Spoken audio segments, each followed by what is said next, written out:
Halo, perkenalkan nama saya Maria Florida Dairotaso dengan NIM 10620048. Saya dari Prodi S1 Kedokteran Gigi angkatan 2020. Di video kali ini saya akan menjelaskan morfologi gigi molar 1, 2, dan 3 rahang atas.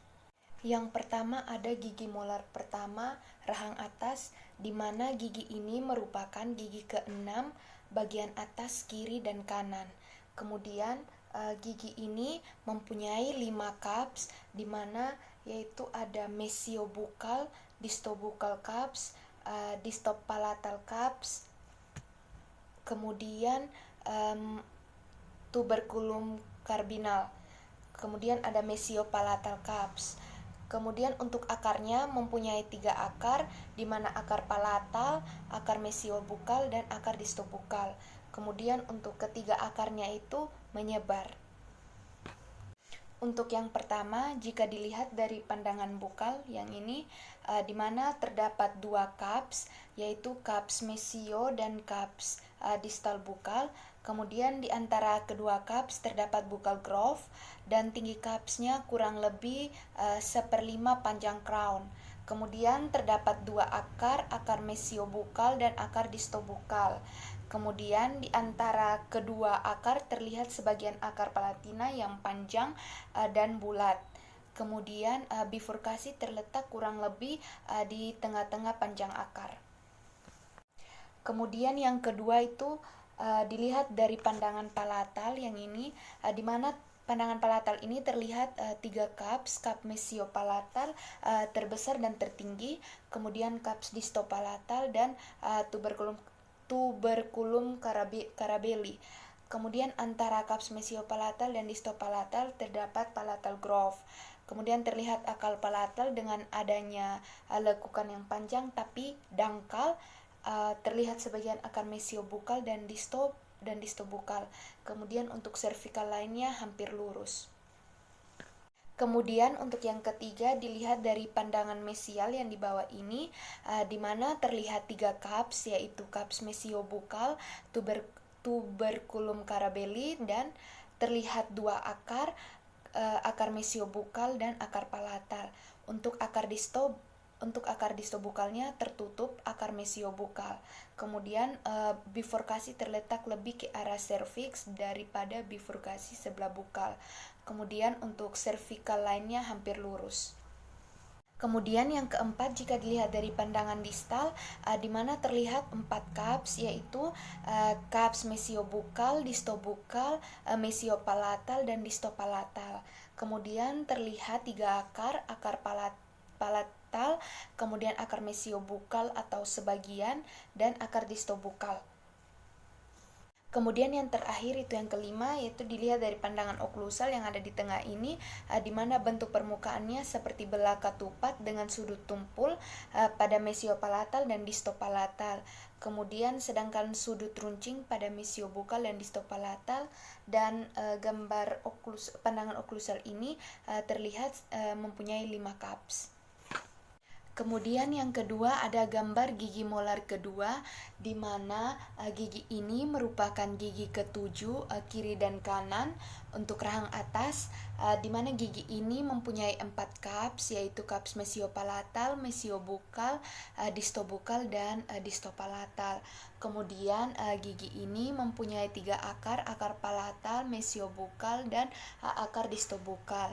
Kemudian ketiga akarnya itu tidak terlalu menyebar atau agak mengumpul, dan bentuknya mirip dengan gigi molar 1 rahang atas tapi lebih kecil.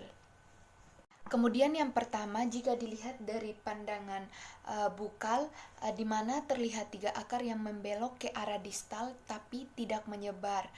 Kemudian cervical oklusalnya atau sama seperti molar 2 atas, lebih pendek daripada cervical oklusal molar pertama atas. Kemudian untuk mesiodistal molar kedua atas lebih sempit daripada mesiodistal molar pertama atas. Kemudian untuk cups mesiobukalnya untuk molar kedua atas ini sama besar dengan cups mesiobukal molar pertama atas. Kemudian untuk apex akar mesiobukal segaris dengan bukal groove. Yang kedua, jika dilihat dari pandangan palatal, yang ini di mana terlihat kaps distopalatal molar 2 atas ini jauh lebih kecil daripada kaps distopalatal molar pertama atas, tetapi lebih besar dari kaps palatal untuk molar ketiga atas, di mana apeks akar palatal segaris dengan kaps distopalatal dan tidak ada tuberculum carabelli. Untuk yang ketiga, jika dilihat dari pandangan mesial, di mana bukal palatal molar kedua atas ini sama dengan bukal palatal molar pertama atas. Kemudian untuk akarnya masih dalam batas mahkota gigi. Untuk yang keempat, dilihat dari pandangan distal, di mana apeks akar palatal segaris dengan kaps distopalatal. Kemudian untuk distal marginal right-nya lebih rendah daripada mesio-marginal right. Yang kelima, yaitu jika dilihat dari pandangan oklusal, yaitu yang ada di tengah ini, di mana jarak bukal palatal molar 2 atas sama dengan jarak bukal palatal molar 1 atas. Kemudian untuk kaps mesiobukal molar kedua atas ini sama dengan molar pertama atas. Kemudian fissure berbentuk huruf H dan sedikit miring. Kemudian tidak ada carabelli. Yang ketiga, itu yang terakhir, ada gigi molar 3 rahang atas, di mana gigi ini merupakan gigi ke-8 kiri dan kanan dengan median line. Kemudian gigi ini mempunyai banyak variasi dalam bentuk ukuran, bentuk dan juga letak. Kemudian gigi ini mempunyai 3 akar, di mana gigi ini juga mempunyai 3 kaps, sebab sering kaps distopalatal tidak ada. Pertama, jika dilihat dari pandangan bukal yang ini, di mana ukuran cervical occlusalnya pendek, ukuran mesiodistalnya sempit, akarnya berhimpit, apeksnya membelok ke distal sehingga apeks terletak sebelah distal dari puncak mahkota. Kemudian yang kedua, jika dilihat dari pandangan palatal yang ini, di mana kalau kaps distopalatal tidak ada, maka groove palatalnya juga itu tidak ada. Kemudian untuk kaps mesiopalatalnya itu lebar. Yang ketiga, di mana yang ini, yaitu pandangan mesial, di mana akarnya itu berhimpit, kemudian sering tidak mempunyai bifurkasi, walaupun ada biasanya mendekati apeks. Kemudian yang keempat, yaitu pandangan distal, di mana untuk pandangan distal ini karena kapsnya miring ke arah distal, maka permukaan oklusalnya ini banyak terlihat, jadi juga sama dengan permukaan bukal. Yang terakhir, jika dilihat dari pandangan oklusal, di mana kaps mesiopalatalnya ini besar, kemudian kaps distopalatalnya sering tidak ada atau kecil, maka bentuk oklusalnya molar 3 atas ini berbentuk jantung. Kemudian untuk kapsnya ada 3, yaitu kaps mesiopalatal, kaps mesiobukal, dan kaps distal bukal. Kemudian untuk groove tambahan banyak terdapat pada molar ketiga atas. Sekian penjelasan dari saya, semoga bermanfaat. Terima kasih.